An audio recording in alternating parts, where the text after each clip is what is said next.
Hi everyone. I'm guessing that if you're looking at this video now, it's because you're about to have or have already had eye surgery, which you've been told afterwards you've got to posture. What a nightmare. I'm about a month down the line and I had to posture for 16 days. And if anyone had told me that I would have to be in this little torture chamber, keep my head down and only be allowed to stand up for 10 minutes in every hour, I would have said I can't possibly do it. So from day one, between my husband Tony and myself, we decided to be quite rigid and really get a format together that made it kind of doable. We were given this, we live in Coventry in England, and we were given this from the hospital. So this has to be returned, but basically you have to put your head down like that, obviously take your glasses off, put your head down like that, and what I did, you'll be hearing it in a minute, I put a song, an alarm on my phone. I found while I was posturing, because I could hear better, that's my alarm.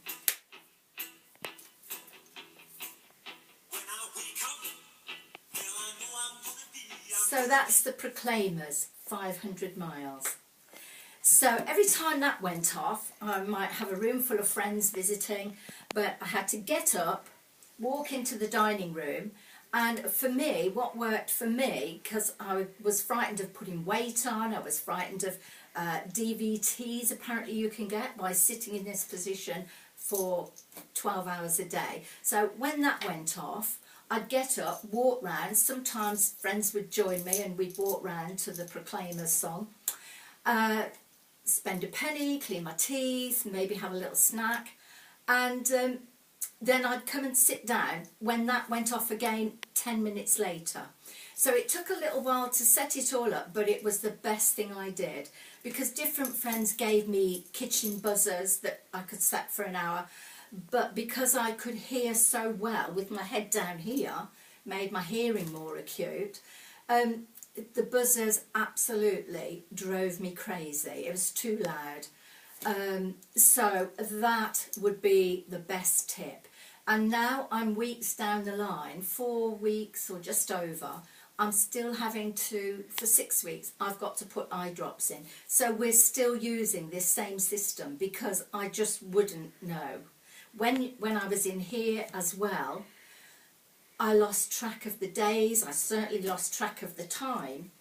And so what I thought I'd do is just quickly go through this box of goodies and tell you what really helped me. That's probably my best tip. What I found as well was sitting in sort of loose fitting clothes was the best thing.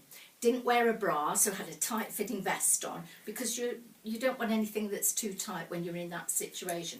But every single day, it didn't matter whether the heating was on, whether the sun was shining, I got really chilly. So I always wore tights under my leggings or my joggers or whatever, because, and sort of little boots as well, boot slippers. So I tried to have nice bright wraps so that everything I did, I tried to cheer myself up by using, obviously, a lovely glass of wine, and you suddenly become proficient at drinking head down. You have a gin and tonic through a straw, coffee through a straw, all of this.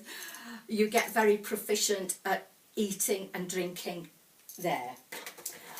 One of the things to pass the time was filling in a diary. And although it was a little tricky at first, once you start doing big loopy writing, because I was so lucky to have so many friends and family and neighbours who came and visited, and I don't know how I would really have coped without this. A lot of them turned up with food, which was great, and it was probably a week before I told them I'd been signed off, so they still keep coming with the food. That was great. This was what we were given from the hospital to tell me when to take my eye drops. So we used this, we laminated it well, Tony did, and then we used a marker pen every day, and so we could just tick off. So I knew, maybe that's obvious, but it wasn't obvious to us because you soon lose track. And every day he put the day and the date on, because again, what I found, I loved the radio normally, I couldn't bear to listen to the radio, that was too random, too noisy. What I did discover was audiobooks. That was fabulous. And I'd have my earphones in sometimes if Tony was here, wanted to watch his programmes, and that was absolutely great. So what I decided I would do is 10 o'clock in the morning I would assume the position, and you knew you were there then for the rest of the day, so it's really daunting. So every day I listened, if I had time, because I was so blessed with so many visitors, but if I had time I would take myself into my audiobook again. Bear Grylls and I are best buddies now. Jane Eyre, I was just alongside her with Mr. Rochester. It was great. But then what I was doing was using my iPad so that when I went to bed at 8 p.m, I'd got something to look forward to when I went to bed. I know it's sad, but then I could catch up with my programmes in bed, because you've got your head down like this. I didn't want to watch TV in the day, so that was kind of something to look forward to. So definitely the audiobooks. I got them off YouTube. I didn't realise they were there, but my daughter set that up for me. Now this little buddy was great. It's called Magic Retouch. As you can see, I've got dark hair at the moment. I am grey. And what I found was everybody who came to visit, when I got my head down like that, they wanted to ruffle my hair or kiss my head. So, and I knew I was grey. I couldn't get to the hairdressers. That was brilliant. It's about £10 from the chemist. That's one of the timers. Although I like the smiley face, the noise was just not me.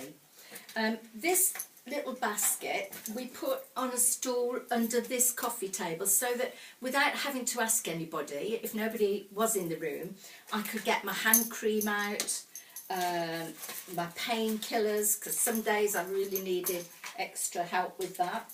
That's my little straw. You need to cut your straws down so you can have little mugs for your coffee and things like that. Every time I got up to go for a walk round, I still wanted to wear my glasses, because I'm used to wearing eye makeup all the time, never go out without my makeup. So I was kind of conscious that I hadn't got my makeup on, but I still wanted to feel nice. So I had a collection of funny glasses that I would wear and put those on, and that just cheered me up a bit in this horrible situation. I'd got an assortment of flashing jewellery. I'm not saying this would suit everybody, but for me it was perfect.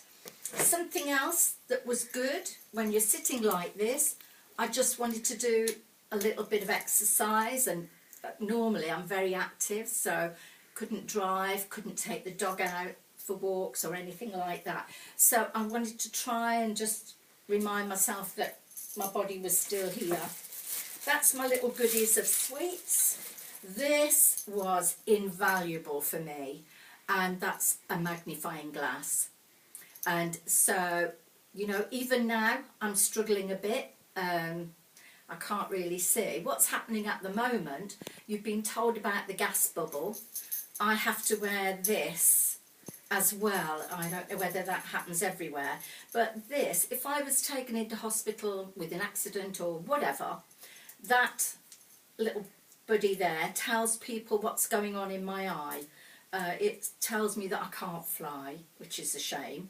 I don't know, it says something about the gas there, and then it says there is a gas bubble in my eye, which could be very dangerous if I was at the dentist and had, I don't know, treatment that would be affected by that. So what's happening with me at the moment, 4 weeks down the line, the top half of my eye I can see through, but there's a cobweb over it kind of thing, and little floaters, and then at the bottom is a little bubble which is like wobbling up and down, wobbling up and down. So when I'm out walking, I feel as if I want Tony on my right hand side just to steady me.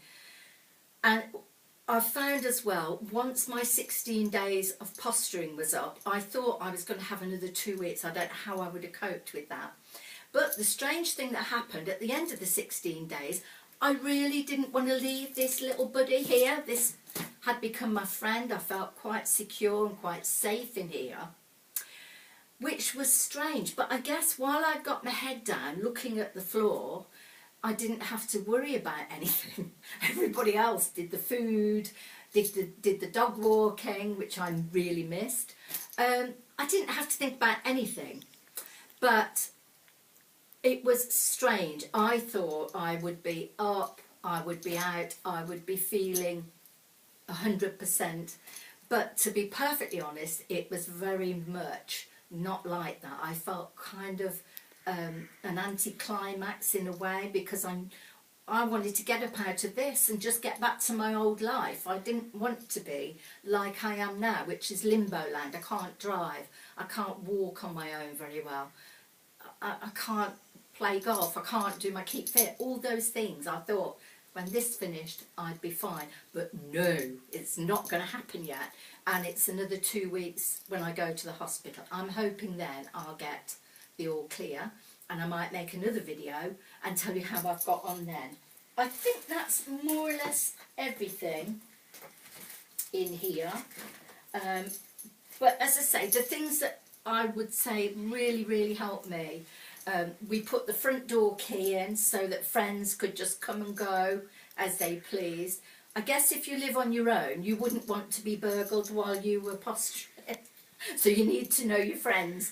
But that's what helped me. They came in, they made coffee, they sat.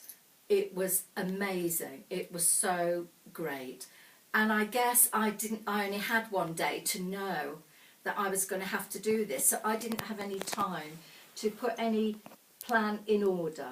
So I think, you know, if you are on your own, you've obviously got to have some kind of support.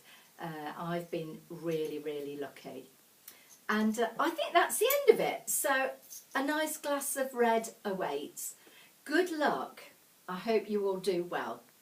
Bye for now.